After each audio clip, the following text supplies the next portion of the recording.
l'expérience, c'est le nom que chacun donne à ses erreurs. Ce serait d'Oscar Wilde. Alors si on va par là, vu le nombre de conneries que je fais à la minute, je suis vachement expérimenté. Quoi? Expérimenté quoi? On dit expérimenté. Bah ouais, mais moi je fais un néologisme. Hein? Un néologisme. Pas vrai ça, ils sont incultes.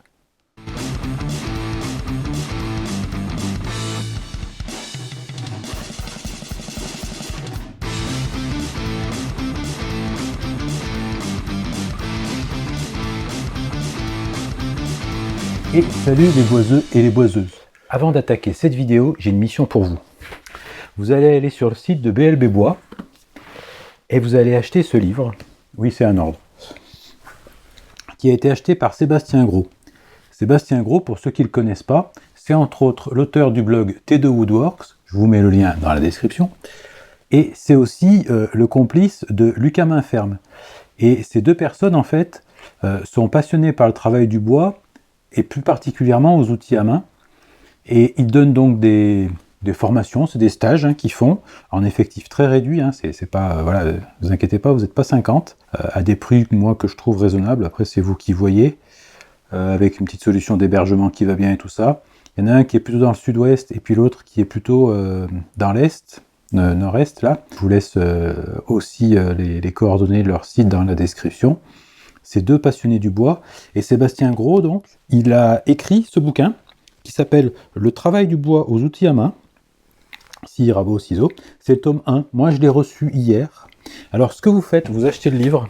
Ensuite, vous allez au salon Habitat et Bois du 21 au 25 septembre à Épinal.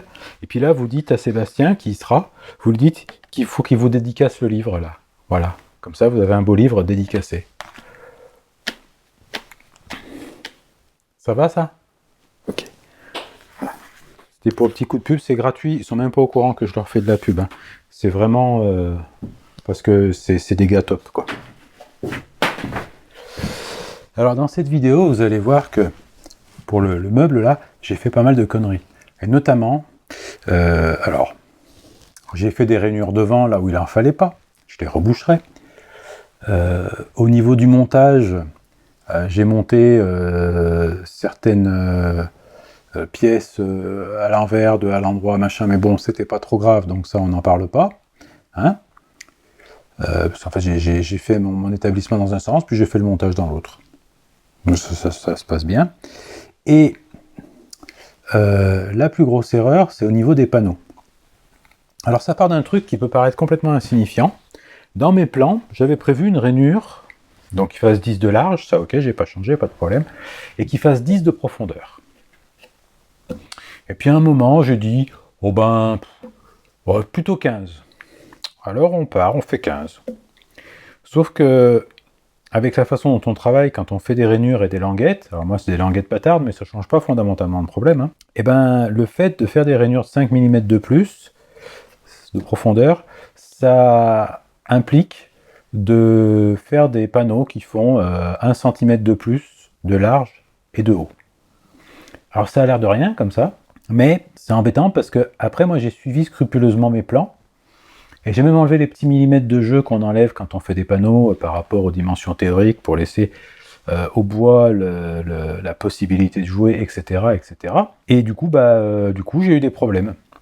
Alors je fais cette vidéo à la fois parce que c'est la continuité du meuble de Toupici qu'on avait commencé dans la vidéo de la semaine dernière, et puis aussi je fais cette vidéo pour vous partager un petit peu les erreurs que j'ai faites et la manière que j'ai de les rattraper, parce que j'avais pas envie de tout refaire, et puis encore une fois, ces petites erreurs sur ce meuble là, c'est pas grave.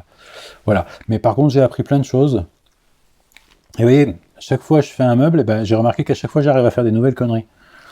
Je suis vachement fort en invention de conneries. Voilà.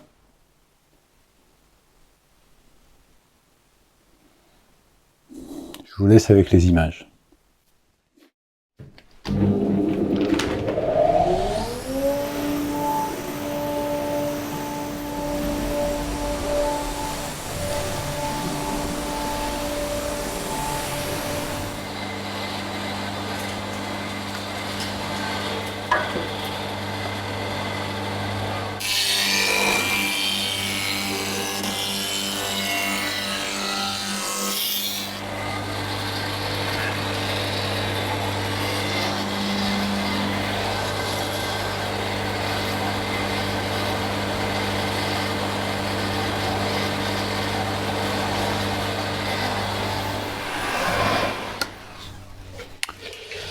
Voilà. Bon bah cette fois, les cotes sont bonnes. Il y a peut-être 1 ou 2 centièmes qui se promènent, mais franchement, on s'en fout un tout petit peu, hein, faut être honnête. Là, j'ai l'impression que... ouf, ouais. En cherchant bien, peut-être 2-3 centièmes de plus d'un côté ou de l'autre. Bon. C'est pas très grave, hein. À ce niveau-là, c'est cool. Il faudra bien que je fasse attention, parce qu'en faisant des rainures de 15 au lieu de rainures de 10, sur les tenons centraux, en fait, je vais les diminuer. Donc si j'y diminue, quand je ferai mes mortaises, il faudra que je fasse attention à les faire de la bonne taille. Ça, c'est important. Donc maintenant, je prends toutes les pièces. Je prends mon plan. Alors j'en ai parlé dans la dernière vidéo que j'ai fait. Hein, j'utilise le plugin fiche de débit de Boris Bolland, qui me permet notamment d'avoir un éclaté de ce style. Je ne sais pas si vous le voyez bien sur la vidéo, j'en sais rien du tout. J'espère que vous voyez bien en tout cas. Voilà. Mais ça me fait une vue éclatée, donc une vue en plan. Hein. Et l'intérêt de ça, bah, c'est que je vois mes pièces, et notamment dessus, je vois où il y a des panneaux, et donc où je dois faire des rainures. Alors les rainures à arrêter, il y a 2 écoles. Soit je fais les rainures à arrêter ici, soit je peux faire l'autre méthode, et l'autre méthode c'est quoi? C'est de dire je les ferai après à la toupie, à la défonceuse, pardon, avec une fraise de 10, en passant à la défonceuse sur champ. Je réfléchis, je vais aller voir si j'ai une fraise de 10 correcte, je crois que oui. Et je me dis que c'est peut-être plus rapide que de se prendre la tête à travailler avec la défonceuse, enfin avec la toupie en rainure arrêtée, etc. Et je les ferai donc après.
Voilà, donc ça vous donne à peu près une idée hein, de l'efficacité du truc. Là, j'ai pas beaucoup de pièces à faire. Mais par contre, alors l'efficacité puis la sécurité, parce que honnêtement, là, on voit quand même que je risque que dalle. Faut pas se mentir, je risque vraiment pas grand-chose. Donc, pourquoi je vous parle de ça? Parce que, par exemple, là, évidemment, j'avais quelques pièces à faire, mais si vous êtes parti à faire, je vais dire une bêtise, mais du parquet, bon bah vous voyez un petit peu la vitesse de profilage que ça peut avoir, quoi. Hein. Et encore, peut-être que je pourrais même optimiser la vitesse, enfin vous voyez, des trucs comme ça. Mais vous avez vu qu'une fois que c'est parti, ça va très très vite. Donc ça c'est quand même vachement bien. Voilà.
Donc normalement j'ai fini avec la lamello. Donc là on va coller les panneaux, tranquille. Ça va pas être très long parce qu'il n'y a pas des collages super complexes à faire. On va essayer de le faire soigneusement malgré tout, toujours mieux.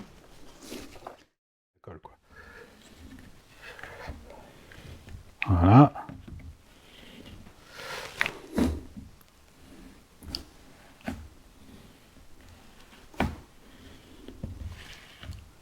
Donc ça c'est une colle qui sèche à peu près en 2 heures.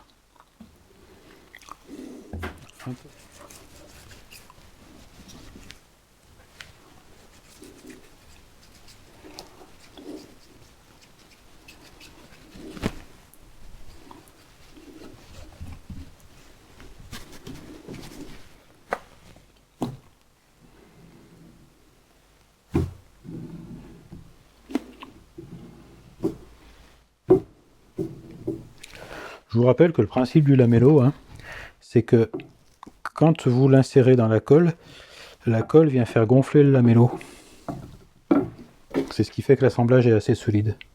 C'est moins solide qu'un domino. Donc qu'un faux tenant.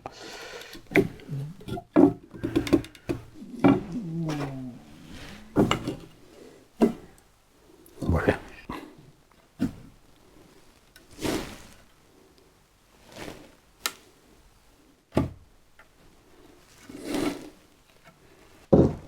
Tac, et ça va là. Voilà. On n'est pas trop mal. Ouais. Pas mal. Donc pas la peine de mettre 18 tonnes de colle, ça sert à rien. Ensuite, hop, le petit coup d'éponge qui va bien.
Alors je coupe à l'œil mes bandes de liège, parce que c'est pas primordial que ça fasse exactement la largeur. L'essentiel, c'est que ça rentre dans la rainure.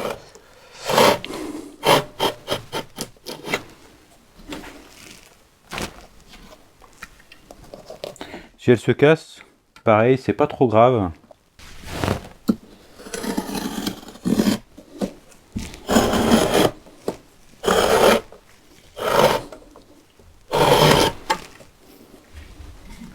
Alors ça, si vous faites des panneaux que vous mettez en rainure, comme les panneaux peuvent jouer, même si vous n'avez pas de problème de dimension comme moi j'ai actuellement, c'est un truc que je vous conseille de faire. Comme ça stabilise le panneau dans les rainures, mais ça lui permet quand même de jouer.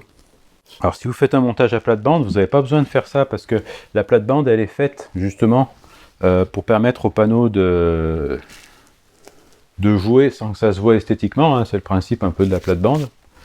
Par contre, si vous êtes comme moi, que vous montez le panneau vraiment avec des languettes ou des languettes bâtardes qui forment une feuillure en fait sur le panneau, le bord est très net et du coup il faut que le panneau reste centré. Il y a différentes techniques, ça dépend un petit peu de ce qu'on fait. Sur la porte que j'avais fait, j'en emploie une autre de technique en centrant le panneau avec des tourillons,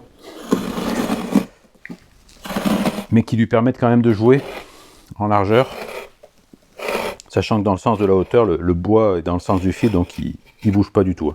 Donc là, sur ce meuble-là, j'avais pas du tout prévu de faire comme ça, mais comme je me suis gouré dans mes panneaux, j'ai décidé de pas faire tout à fait comme mon plan. Je me suis dit, oh, je vais faire les rainures un peu plus profondes. Et du coup, après, j'ai pas pensé à modifier la dimension des panneaux. Conclusion, trop de jeu. Donc l'ajustement des tenons, ça se fait au Guillaume, ça change pas.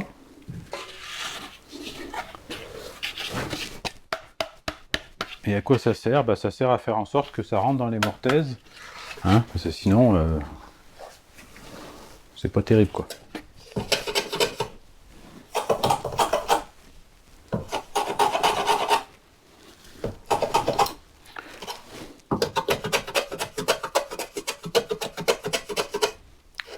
Je chanfreine un petit peu aussi, ça facilite l'assemblage.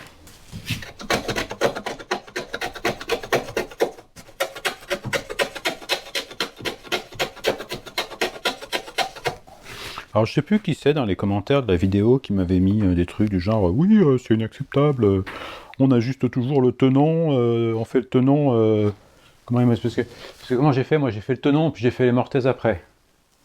Et bon c'est vrai que la règle c'est que on fait d'abord la mortaise et ensuite on ajuste le tenon dans la mortaise. Sauf que moi dans mon cas, je savais très bien que le tenon était un chouïa plus large que mes mortaises parce que je fais ça au bédane de 10 et qu'il est vraiment serré celui-là. Et du coup, il n'y avait pas de raison de s'énerver. On a dit 2 bandes sur les côtés.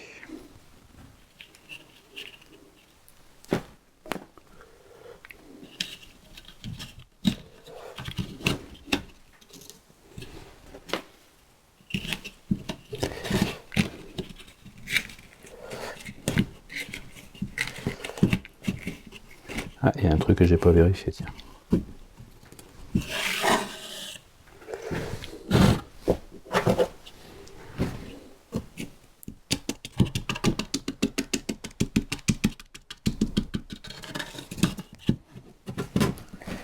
Voilà. Donc tac, on essaie de le centrer à peu près. Voilà. Et du coup, on peut mettre bande de liège. Alors c'est un peu plus large, donc on va la mettre par-dessus, comme ça elle me tiendra à l'autre.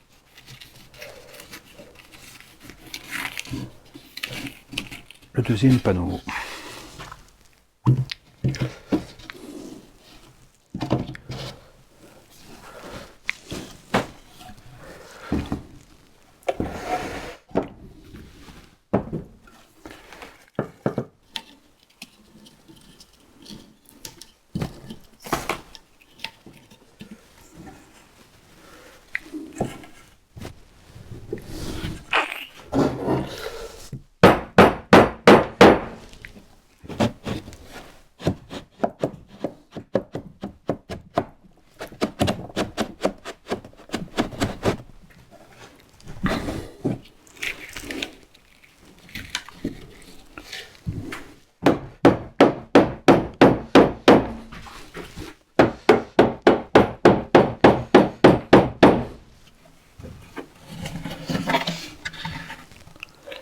Tac.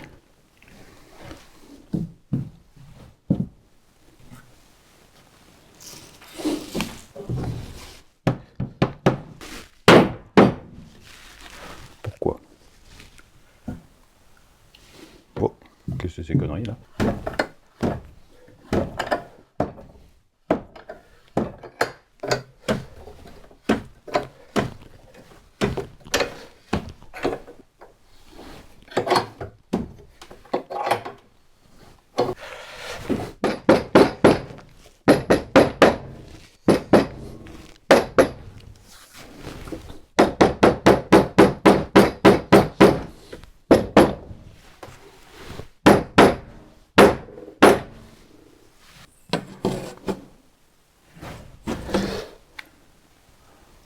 Ouais, bah j'ai même pas un demi-millimètre sur les diagonales, donc je dis que je suis bon, moi. Hein. Voilà. Je vais mettre celui en travers là pour serrer là. C'est peut-être plus symbolique qu'autre chose, mais j'ai envie.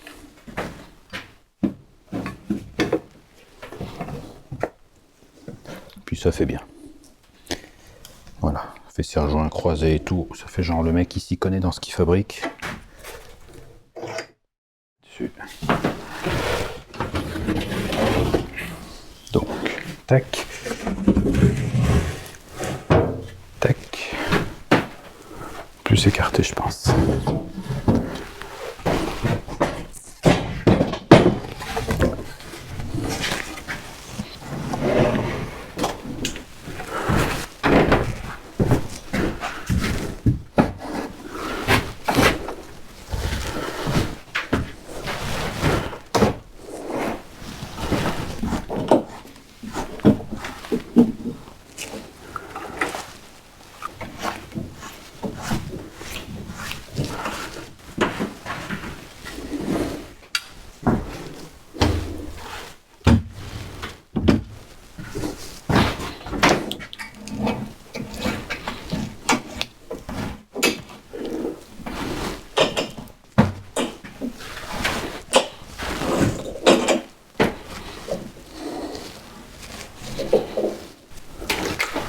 J'ai eu fait mieux, mais j'ai eu fait pire.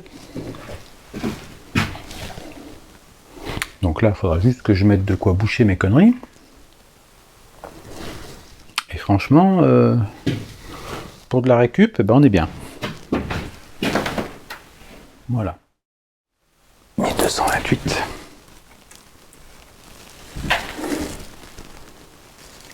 « 1238 et 1228, à mon avis, j'ai mal mesuré. Donc là, ça fait 1230.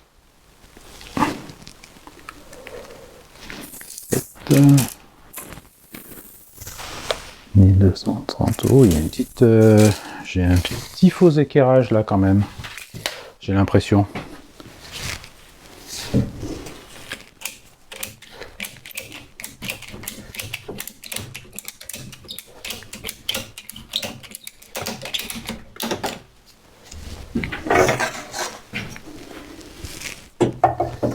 Alors... Ah bah c'est mieux. Ah voilà. Voilà, bah il n'y a plus qu'à attendre que ça sèche. Donc ça c'était la partie vraiment corps du meuble. Donc comme j'ai fait des rainures à l'avant et qu'il n'y en a pas du tout besoin, ce que je ferai, c'est que je récupérerai ma pièce d'essai là. Et normalement, en appliquant le coup de scie qui va bien ici, je devrais pouvoir récupérer mes languettes. L'avantage c'est que les languettes là, enfin c'est les côtés de la rainure, mais c'est des languettes, elles font exactement l'épaisseur nécessaire pour coller, et en plus elles font exactement la longueur nécessaire que demande le peuple. Donc je mettrai un petit coup de scie là-dessus, tac, comme ça, avec la circulaire là, je récupère ces deux pièces, je les colle dans les rainures que j'ai fait en trop, et puis comme ça ce sera rattrapé, c'est à l'intérieur du meuble, ça se verra pas, mais voilà, des fois que je veux visser des trucs sur le côté là, ou tout ça, je serais content d'avoir un peu de matière. Voilà, donc ça c'était quand même important de le dire, hein. Une connerie de plus. Voilà. Donc les sangles qui sont là, pour si vous vous posez la question, c'est pour redresser mon équerrage. J'avais une petite différence entre les diagonales, donc c'est quelque chose qu'on fait hein, quand on fait un meuble comme ça, de corriger cette partie-là. Je reviens sur un petit détail. Pourquoi le montant intermédiaire ici? Pour une raison toute simple, c'est que je ne veux pas appuyer mes coulisses dans les panneaux qui risquent de bouger, je veux les appuyer dans les montants. Donc je les visserai dans les montants. Comme ça, je peux les visser sur toute la hauteur et je ne me pose pas de questions. Voilà pourquoi cette petite complexité supplémentaire. Au niveau du bois, j'ai utilisé de la planche à coffrage pour les panneaux, ce qui donne finalement un résultat à peu près correct, hein, voilà, sans plus. Alors il y a des petits défauts, j'ai laissé, voilà, il y a des petits nœuds, des petites conneries comme ça. En soi, je m'en fous un petit peu, encore une fois, ça reste un meuble d'atelier, je voulais pas que ça coûte trop cher en bois, donc ça coûte pas trop cher, c'est bien. Il faudra que je mette les roulettes, bien sûr. On m'avait fait un commentaire dans la dernière vidéo, en me disant, oui, ton meuble, il fait exactement à la hauteur, plus les roulettes, etc. Et quand tu vas mettre le plateau supérieur, ça fera un peu plus haut, hein, ça fera la hauteur du plateau, plus haut que la hauteur de la table de toupie. Et c'est tout à fait justifié de dire ça. Donc, comme les supports de roulettes seront en dessous là, au lieu de les mettre au ras, je vais les mettre un tout petit peu en retrait. Je ne sais pas si on voit bien, mais je vous mettrai un petit plan autre s'il faut. Donc je vais les mettre un tout petit peu en retrait, comme ça, ça me rattrapera à la hauteur du plateau. Voilà, on va dire que c'est pas grave. Qu'est-ce que j'ai d'autre à dire? Pas grand-chose. Donc à partir de maintenant, ce qu'il va falloir qu'on fasse, c'est tous les aménagements intérieurs de ce meuble, notamment au niveau des tiroirs. On va essayer de faire des beaux tiroirs, vous savez, un peu comme les servantes d'atelier. Parce que quelque part, ça n'est rien d'autre qu'une servante d'atelier en bois. Et donc, l'intérêt de ça, c'est quoi? C'est simplement que comme ça, chaque outil aura sa place. Je vais essayer de créer des genres de modules. Alors, je sais pas encore si ça va être de la mousse, pas de la mousse. Je vais voir. Il faut que je trouve quelque chose. Pourquoi pas acheter de la mousse usinable? Donc, il faudra que je fasse les tiroirs, l'intérieur des tiroirs. On réfléchira ensemble, je pense, sur la disposition des outils et ce genre de choses. Voilà, donc il y a plein de choses à faire en fait dans un meuble comme ça, du coup c'est assez intéressant. Je vous laisse, si vous voulez bien vous barrer de mon chantier de collage, ce sera aimable à vous, parce que moi déjà il faut que j'attende que ça sèche, tout en buvant mon café, n'est-ce pas? Voilà. Puis une fois que ce sera sec, on enlèvera les serre-joints et puis on passera à la suite, quoi.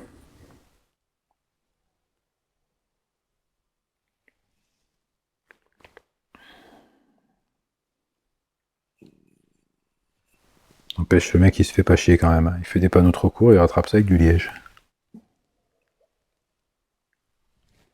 Après il fait des citations, oui, l'expérience c'est la somme de nos erreurs, je sais pas quoi, ça va maintenant. C'est bon, hein. Suffit les conneries. La prochaine fois on recommence, mais sans le hoops.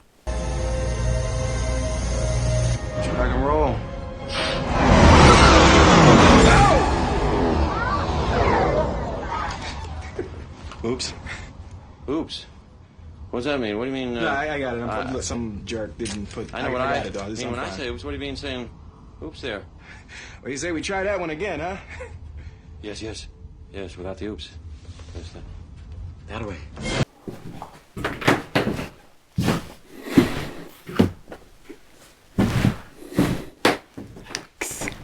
Allez, barrez-vous. Je peux vous voir, vous êtes laid.